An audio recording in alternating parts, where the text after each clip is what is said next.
A'udzubillahiminasyaitonirrajim. Bismillahirrahmanirrahim. Asyhadu an la ilaha illallah wa asyhadu anna Muhammadar Rasulullah. Allahumma shalli ala sayyidina Muhammad wa ala alihi sayyidina. Ya ayyuhallazina amanu ittaqullaha haqqa tuqatih wa la tamutunna illa wa antum muslimun. Ya arhamar rahimin, irhamna irhamna irhamna ya jal jalali wal ikram. Berbahagia dalam kesempatan sekarang ini saya ucapkan Assalamualaikum warahmatullahi wabarakatuh. Waalaikumsalam warahmatullahi wabarakatuh. Di Masjid Baitur Rahman, tepat Jalan Sanju, pada maghrib, ditemani Adinda Asep Saifuddin yang dimuliakan Ustaz Namuddin, Ustaz Silmi, siapa? Pak Kiai Mu'alim, antum Yatin Ardin, juga ada jemaah lainnya, ada Adinda Bahri, YouTuber Taufik Hidayat, YouTuber Arif Al-Ihsan, dan juga Budi dan lain sebagainya, semua yang ada di sini dimuliakan Allah. Kalau tema nubuah, ya, maksud nubuah itu sirah nabawiyah, ya, semua udah dengar tadi, saya kira dari Asep, saya ikuti juga dari live Egi Sujana Channel, Arif meliput sedikit. Saya ada 5 tinjauan Pak Asep. Secara filosofis, historis, sosiologis, psikologis, dan yuridis.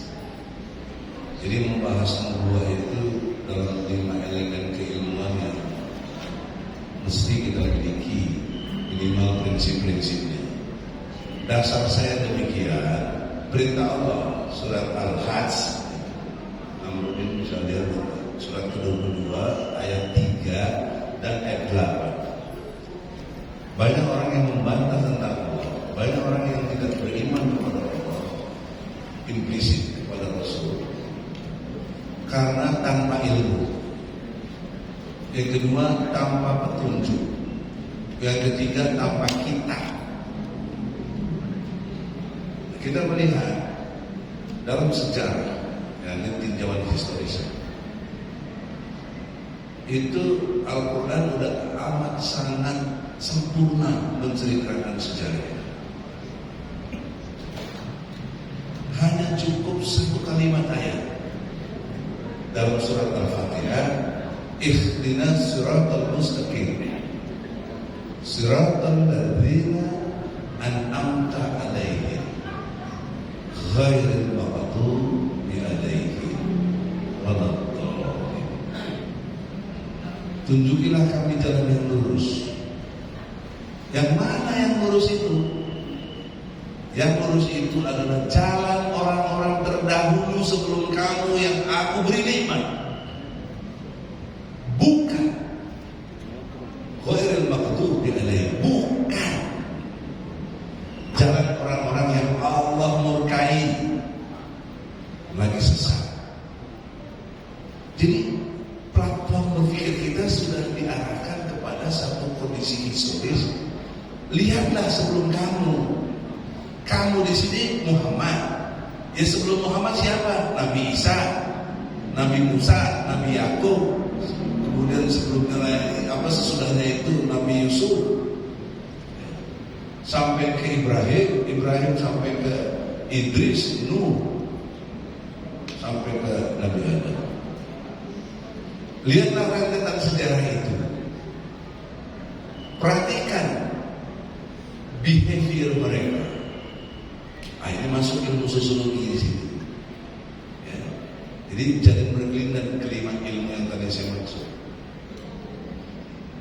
Maka secara sosiologis, stereotip nabi-nabi itu, orang-orang sebelum Nabi Muhammad itu, confirm orang-orang yang Allah beri nikmat karena dia beriman kepada Allah dan dia mengerjakan amal ma'ruf nahi munkar.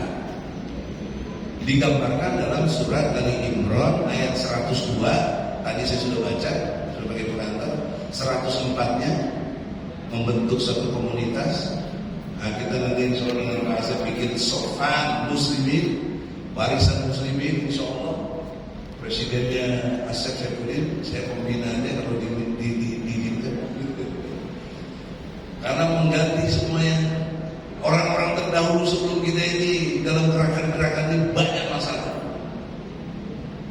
Sehingga kita merasakan sampai hari ini Islam tidak tegak.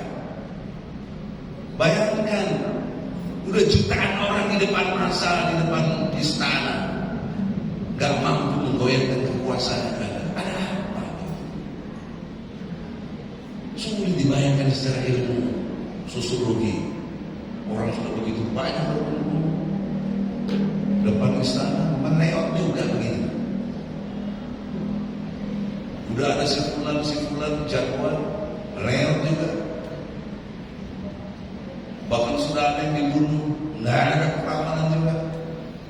Ada yang dilihat sebagai historis, sosiologisnya, kemudian psikologisnya, dan yuridisnya. Kenapa itu terjadi? Juga background awalnya filosofisnya. Inilah kemasan saya dalam membahas nubuah, supaya kita mendapat gambaran yang utuh. Dan ketika baca Al-Fatihah, Anda nikmati dulu. Yang ibu-ibu juga nikmat. Nikmatnya apa? Anda koordinat hidup Anda waktu baca Al-Fatihah, Anda ngikutin siapa gitu. Ketika baca ihdinas siratal mustaqim, Anda ngikutin siapa? Kalau konteks partai politik, lihat historisnya. Sejak tahun 1955, partai ada 3. 1 PNI, turunan PNI sekarang PDIP. Yang kedua Masyumi, turunan Masyumi pecah-pecah. Ya. Ada PAN, ada P3, ada PKB, ada PKS. Ya. Dan yang bernuansa klaimnya Islam. Yang ketiga jangan lupa ada PKI. Sebut semuanya, ada apa? PKI. Kotak-kotak gitu. Dulu ada partai apa? PKI. Tadi saya sudah terangkan, PNI jadi PDIP. Masyumi pecah-pecah, banyak partai tadi. PKI kemana?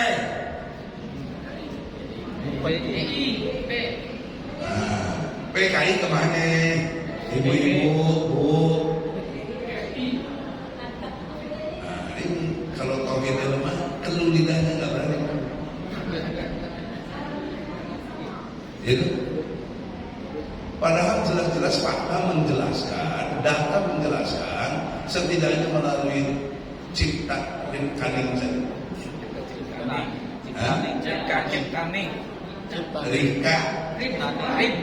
Ripka Ciptani mengklaim dan sekarang ada jadi anggota DPR di PDIP.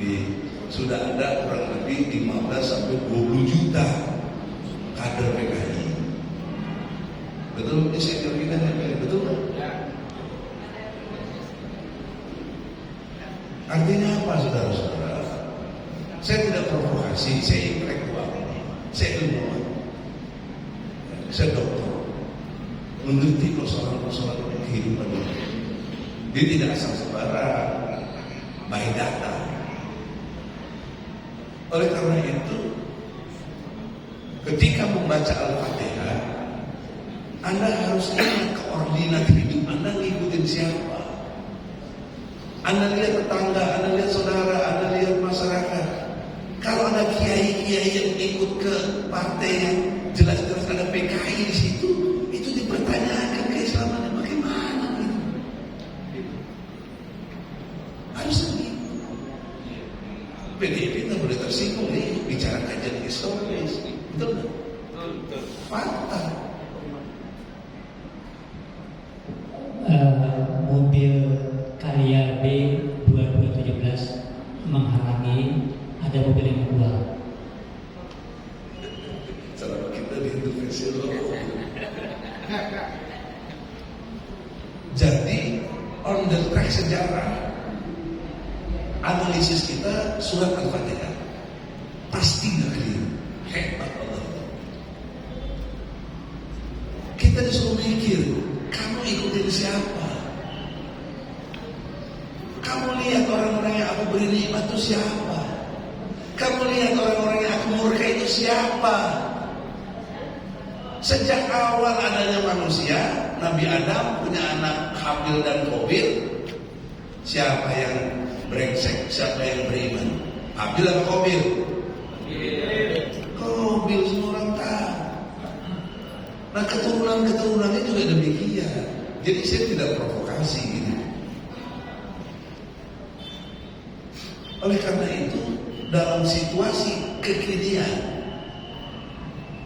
yang ketika orang banyak masalah, sampai minyak goreng aja susah, lalu sekarang orang lebih banyak justru bicara copres-capres.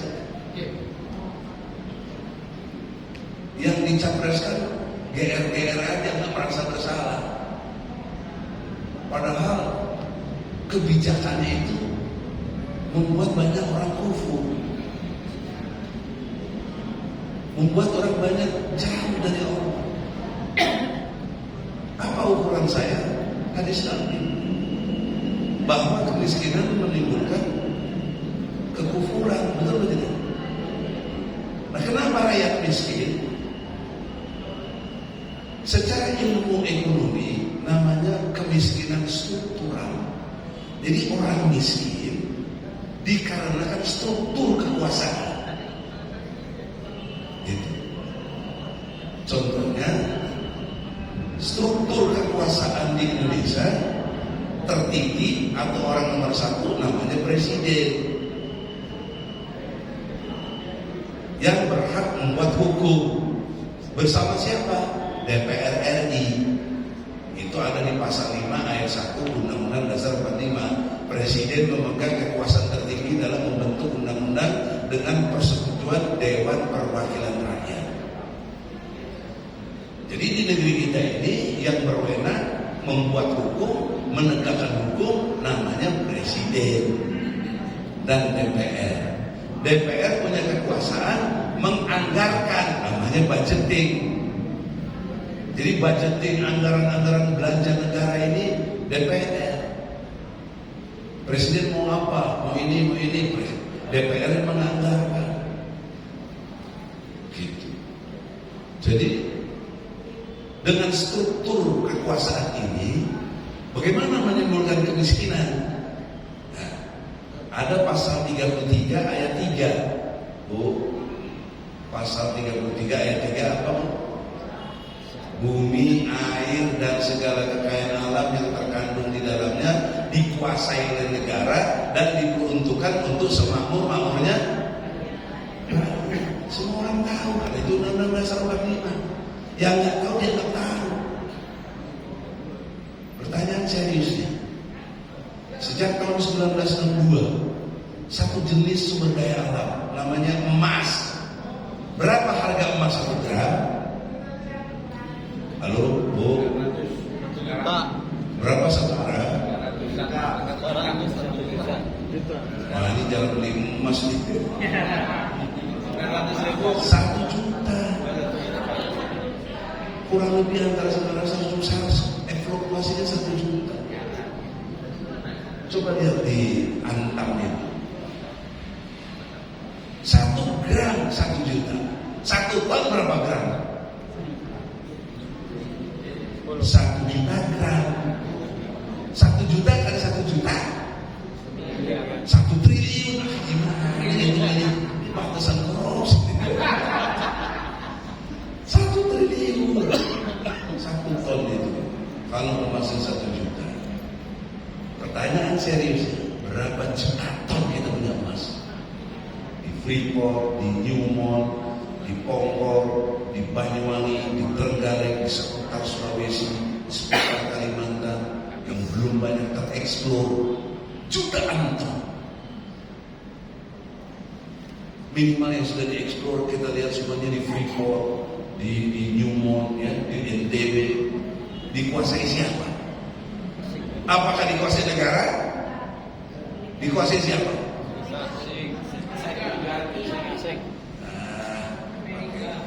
Amerika Serikat. Oligarki ini jelas oligarki. Pertanyaannya, kenapa Amerika bisa berkuasa, bisa menguasai? Karena keputusan presiden dan DPR, gitu. Itu yang dimaksud struktur. Jadi DPR dan presiden inilah yang menimbulkan kemiskinan buat rakyat. Jangan disalahin takdir Allah. Wah, kita miskin takdir Allah. Belum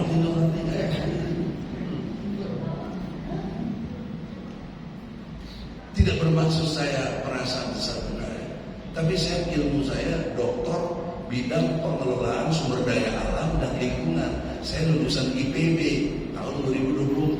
Udah lama saya jadi dokter. Mengerti banget. Saya bisa hitung emas, hitung laut, hitung hutan, hitung segala sumber daya alam yang ada di Indonesia ini jadi rupiah. Ada ilmunya melalui geografi informasi sistem. Anda bayangkan juga. Kenapa rakyat masih banyak yang miskin? Kenapa rakyat masih banyak yang nggak dapat pekerjaan? Ini akibat struktur kekuasaan dikuasai oleh presiden dan DPR yang tidak berpihak pada rakyat, yang tidak mengerti undang-undang, yang tidak mengerti untuk bagaimana mensejahterakan rakyat. Tapi sebelahnya bikin visi misi katanya mau mensejahterakan rakyat, tapi faktanya penipu. Sampai hari ini gimana? Malah tambah utang. Nah, ini yang saya maksud, kemiskinan struktural akibat presiden dan DPR yang berkuasa ini tidak beriman sesungguhnya sebaik-baiknya kepada Allah. Juga DPR. Implikasi seriusnya apa? Hukum. 77 tahun kita merdeka, sebentar lagi di Agustus, 2 bulan lagi. 7 kali ganti presiden. Tidak berlaku hukum Islam sampai hari ini.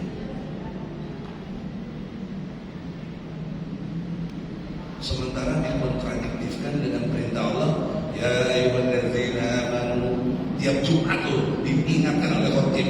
Kalau khotib nggak baca ini batal salat Jumatnya, nggak sah rukun Jumatnya. Ya ayyuhalladzina amanu ittaqullaha haqqa tuqatih wa la tamutunna illa wa antum muslimun.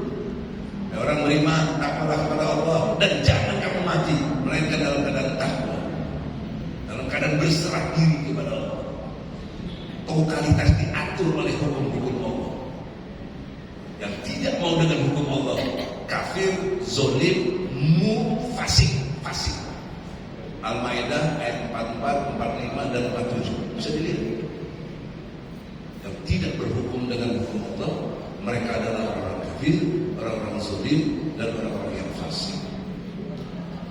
Oleh karena itu, kalau kita mau ikuti sirah Nabawiyah atau jalur sejarahnya Nabi Muhammad SAW, Nabi Muhammad setelahnya melahirkan 4 kader yang militan, cerdas, dan berani. Siapa?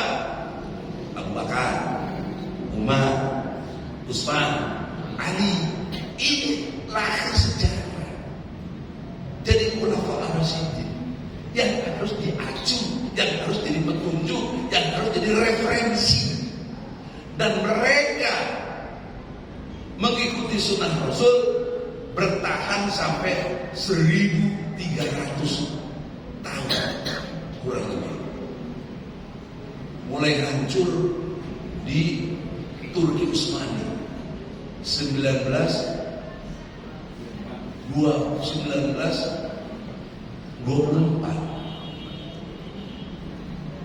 Nah, nanti hitungan 100 tahun 2024. Nah, ini kesempatan momentum sejarah.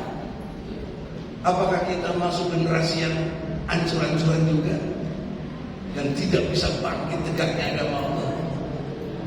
Nah, itu Anda yang bisa jawab sendiri. Lihat kualitas diri Anda. Karena saya sedih lihat penelitian dari Monash University, ya, 73% tidak bisa baca Quran orang Indonesia. 75% tidak sholat. Itu Monash University dari Australia. Baik. Jadi pantas di DKI, kita tinggal di DKI, setiap hari ada yang pembunuhan, setiap hari ada yang diperkosa, setiap hari ada banyak macam bentuk kecelakaan dan lain sebagainya. Saya diingatkan 5 menit lagi. Oleh karena itu, kenapa ini terjadi? Karena hukum Allah tidak tegak. Ada penelitian antara Kanada dan Mekah dalam skala waktu 12 tahun. 12 tahun terjadi satu kriminalitas, ya, di Mekah. Sementara di Kanada itu berkali-kali terjadi kejadian. Bayangkan saudara, efektivitasnya hukum Islam. Tapi hingga hari ini kita lebih percaya hukum Belanda, penjajah kita, KUHP kita. Kita nggak mau pakai hukum pidana Islam. Makanya tiap hari yang korupsi terus saja banyak. Walaupun ada KPK yang pekerjaannya terakhir ini tidak jujur, tidak berani. Ya, kenapa? Contoh Menteri Sosial Batubara itu korupsi uang COVID 3 triliun. Kok dihukum cuma 11 tahun? Janjinya mau dihukum mati. Pasti ada nego-nego politik. Dan juga yang korupsi menteri, apa bisa korupsi sendirian? Nggak mungkin korupsi sendirian. Siapa yang janjiin dia menteri? Presiden. Kenapa presidennya nggak diperiksa? Nah, ini semuanya di depan mata kita, tapi kita semua cicing wayanya, ya, ngecedok wayanya imam, blow on, penakut. Nah, jadi jangan salahin Allah. Kalian miskin karena kalian nggak berani ngelawan. Kalian takut ditindas politik karena kalian cicing wae. Oleh karena itu, di akhir ceramah saya, bangkitlah kita kaum muslimin, tegakkan hukum Allah. Izul Islam wal Muslim. Berubah sebentar, berubah. Maka problem besar kita hari ini adalah menghilangkan rasa takut, rasa khawatir, rasa hal-hal yang lain membuat kita jauh dari Allah. Itulah kemusyrikan kita ini.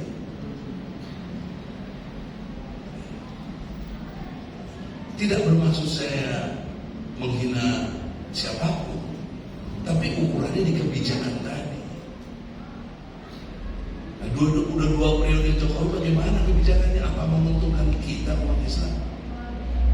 Kan enggak. Sampai terakhir aja nasi padang aja ada babi itu juga. Nanti bagaimana? Nasi rames ada ini, kita nanti bagaimana coba saudara? Terus kita umat Islam diam saja. Tahukah Anda? Kejahatan terus merajalela karena diamnya Anda ini. Anda ini semua orang baik, tapi Anda cicing wae, Anda pendiam. Maka Anda punya saham yang besar terhadap kejahatan ini.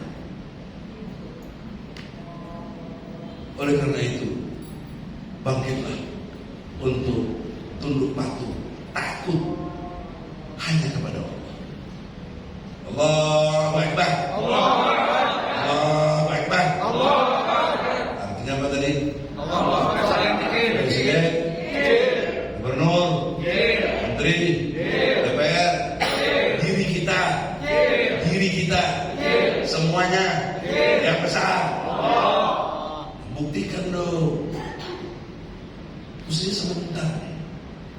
punya pusat massa.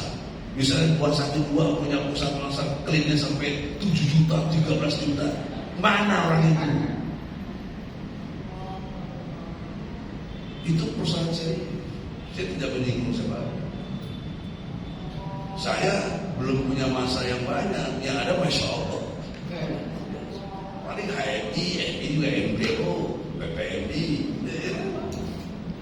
aset, api, apa semua harus kumpul. Makanya kita bikin Sofan Muslimin, bangkit. Sebentar tumbang, sebentar. Ketimbang ngomong revolusi melewat. Jadi revolusi akhlak dan segala macam. Bagaimana coba? Tidak bermaksud menyinggung siapapun. Akhlak itu tidak revolusi karena dia turunan dari melaksanakan syariat. Melaksanakan syariat itu turunan dari akidah. Kalau akidahnya kuat, pasti syariatnya jalan. Kalau syariat jalan, akhlak pasti bagus. Itu logika Islam, esensinya. Saya sudah diingatkan waktunya, tapi begitulah pesan moralnya. Semoga bangkit kita ya, untuk tegaknya agama Allah.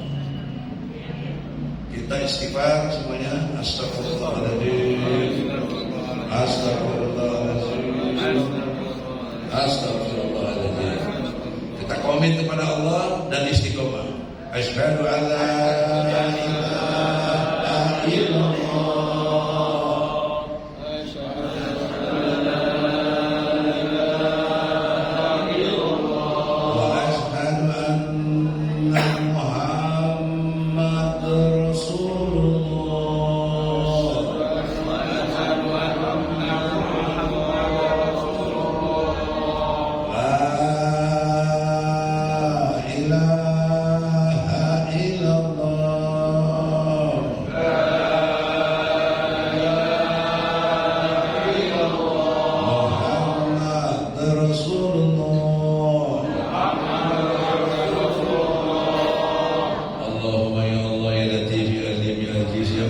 ya Ghafur Rahim, la ilaha illallah Muhammad Rasulullah. Ya Allah ilahi Rabbi, cabutlah rasa takut, rasa cemas dan khawatir selain kepadamu ya Allah. Tanamkanlah rasa cinta yang dalam kepadamu ya Allah. Tanamkanlah rasa pemikiran dan perasaan yang mengikuti Rasulullah ya Allah. Rasulullah jadi uswah kami ya Allah, teladan kami. Allah ilahi Rabbi, kompakkanlah kami umat Islam Indonesia yang selama ini tercerai-berai terus ya Allah, penuh intrik, penuh fitnah dan lain sebagainya ya Allah. Kami yang hadir di sini, janganlah ada fitnah, janganlah ada hal-hal yang membuat kami pecah belah lagi.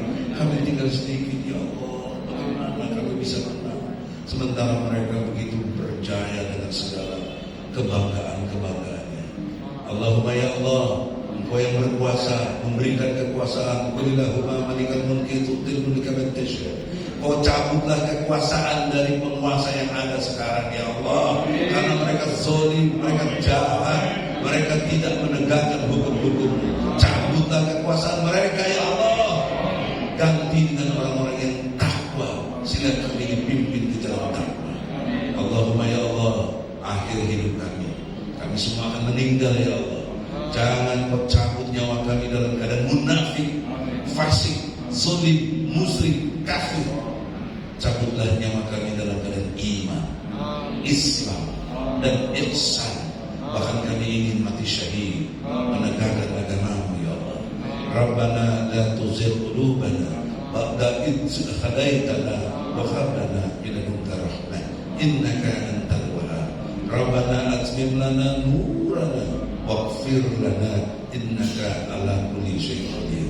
Rabbana atina fid dunya hasanah wa fil akhirati hasanah wa qina azabannar wa qina azabannar wa qina azabannar. Amin ya Allah, amin ya mujibal syai'in. Al-Fatihah.